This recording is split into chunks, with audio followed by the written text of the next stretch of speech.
જય શ્રી હરિ. આપ સૌનું સ્વાગત છે આપની આ ચેનલ ધર્મધર્મિતમાં.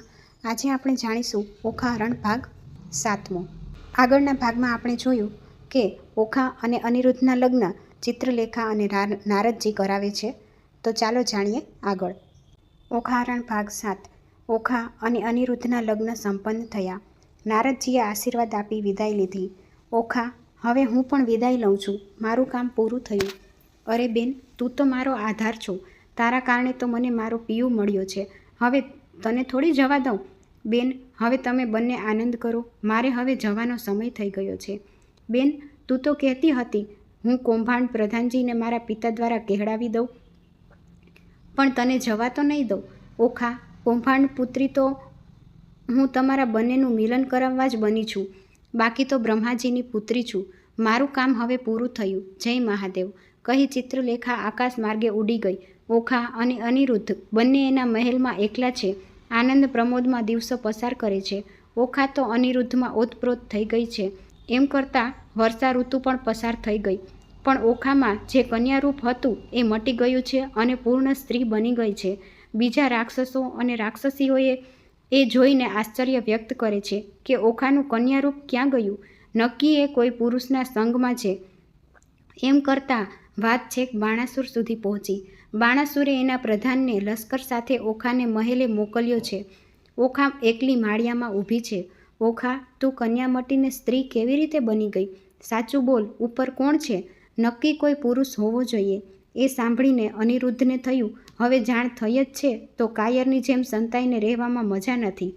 એટલે એ માળિયામાં આવ્યો અને ઓખાને પોતાના ખોળામાં બેસાડીને બેઠો. અલ્યા, તને મોતનો ભય નથી?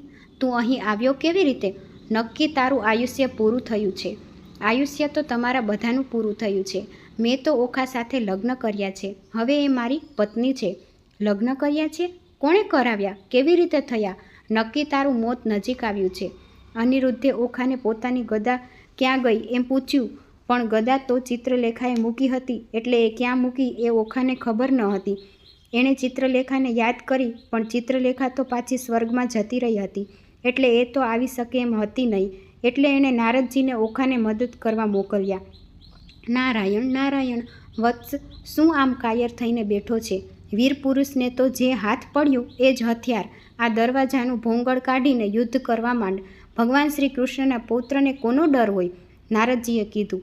અને વીર યોદ્ધા અનિરુદ્ધે દરવાજાનું ભોંગળ કાઢીને માળિયામાંથી નીચે કૂદકો માર્યો અને રાક્ષસો સાથે યુદ્ધ કરવા લાગ્યો. અનિરુદ્ધનું પરાક્રમ જોઈ રાક્ષસો ભયભીત થઈ ગયા અને બાકીનાને અનિરુદ્ધે પૂરા કરી નાખ્યા. મોત ભાળી ગયેલા દૈત્યોએ જઈ બાણાસુરને વાત કરી. બાણાસુર ક્રોધે ભરાયો. એણે 4 લાખ યોદ્ધાઓને એકલા અનિરુદ્ધ સાથે લડવા મોકલ્યા. જાઓ, બંનેને કેદ કરી મારી સામે હાજર કરો. ન માને તો બેયનો વધ કરતા અચકાતા નહીં. અને 4 લાખ સૈન્યએ મહેલને ઘેરી લીધો. સ્વામી, હવે શું કરશું? મેં તો તમારા પ્રાણ સંકટમાં મૂક્યા. ઓખાએ અફસોસ કરતાં કહ્યું, તું ડરમાં. 4 લાખ તો મારે મન 4 બરાબર છે. તું જોજે મારો ઝપાટો. અને અનિરુદ્ધ 4 લાખ રાક્ષસો સામે બહાદુરીપૂર્વક યુદ્ધ કરવા લાગ્યો.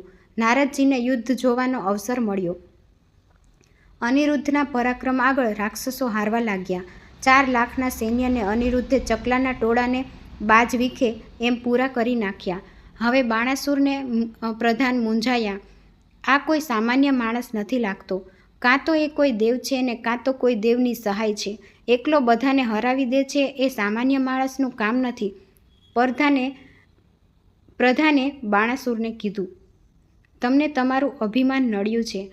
આપણા જ છોકરા ખોટા, એમાં બીજા શું કરે? ઓખા અને ચિત્રલેખા મહેલમાં છે. એ છોકરીઓ પાસે એને કોણ લઈ આવ્યું? મહારાજ, આની સાથે યુદ્ધ કરવું એ લોઢાના ચણા ચાવવા જેવું છે. અને બાણાસુરે કોપાયમાન થઈને 6 લાખ દૈત્યોની સેના તૈયાર કરી. એમાં ભયંકર તાડ જેવા લાંબા, પાડા જેવી કાંધવાળા, લાંબા શિંગડા ને લાંબા દાંતવાળા, કોઈ ઘોડ મુખવાળા, કોઈ ગદર્ભ મુખવાળા રાક્ષસો ભયાનક રાડો પાડતા ને ધરતી ધમરોડતા આવી રહ્યા છે. એ જોઈ ઓખા રડવાને કકડવા લાગી. હાય હાય નાથ, મેં અભાગણી તમારો જીવ જોખમમાં મૂક્યો. તમને કંઈ થઈ જાય તો હું મારો પ્રાણ કાઢી નાખીશ. મારા વાલા, તમારા પહેલાં હું મરી જઈશ, પણ તમને કંઈ નહીં થવા દઉં. આમ ઓખા રડતા રડતા અનિરુદ્ધને બાથ ભીડીને રડે છે. અનિરુદ્ધ એના બરડામાં હાથ ફેરવતા એને શાંત રહેવા સમજાવે છે. નાથ, હું ચિત્રલેખાને વિનંતી કરું છું કે એ પાછી આવી તમને પાછા દ્વારકા મૂકી આવે. ગાંડી, હું ભગવાન શ્રી કૃષ્ણનો પૌત્ર છું, એમ કાયરની જેમ ભાગી જાઉં તો મારું જીવતર લાજે. તું ચિંતા કરમાં, આ બધાને તો હમણાં ચપેટીમાં ચોળી નાખીશ.